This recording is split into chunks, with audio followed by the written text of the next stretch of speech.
புதுச்சேரி சபாநாயகரை ஒருமையில் விமர்சனம் செய்த சுயேட்சை சட்டமன்ற உறுப்பினர் நேருவை அவை காவலர்கள் குண்டுகட்டாக பேரவையிலிருந்து வெளியேற்றினர்.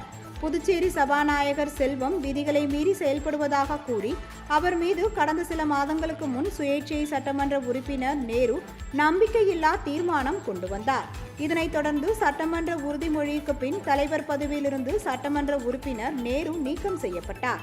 அவருக்கு பதிலாக பாஸ்கர் என்கின்ற தட்சிணாமூர்த்தி நியமனம் செய்யப்பட்டார். இந்நிலையில் தற்பொழுது நடைபெற்று வரும் பட்ஜெட் கூட்டத்தொடரில் மானிய கோரிக்கைகள் மீது பேசிய நேரு 1.5 மணி நேரத்திற்கு மேலாக பேசிக் கொண்டிருந்தார். அப்பொழுது சபாநாயகர் தலையிட்டு, ஒரு சட்டமன்ற உறுப்பினர் இவ்வளவு நேரம் பேசினால் மற்றவர்களுக்கு எப்பொழுது வாய்ப்பளிப்பது என கூறி மேலும் பேச அனுமதி மறுத்தார். இதனால் ஆத்திரமடைந்த நேரு தன் கையில் பேச வைத்திருந்த குறிப்பை கிழித்திருந்தார். அப்பொழுது சபாநாயகரை நேரு ஒருமையில் பேசினார். இதனைத் தொடர்ந்து ஒருமையில் பேசிய நேருவை சபை காவலர்கள் அவையிலிருந்து குண்டுகட்டாக தூக்கி வெளியேற்றினர். மேலும் நேருவை இந்த கூட்டத்தொடர் முழுவதும் சஸ்பெண்ட் செய்வதாக சபாநாயகர் செல்வம் அறிவித்தார். பின்னர் முதலமைச்சர் ரங்கசாமி விடுத்த வேண்டுகோளை ஏற்று நேருவை மீண்டும் அவை நிகழ்ச்சிகள் பங்கேற்க வருமாறு அழைப்பு விடுப்பதாக சபாநாயகர் செல்வம் தெரிவித்தார்.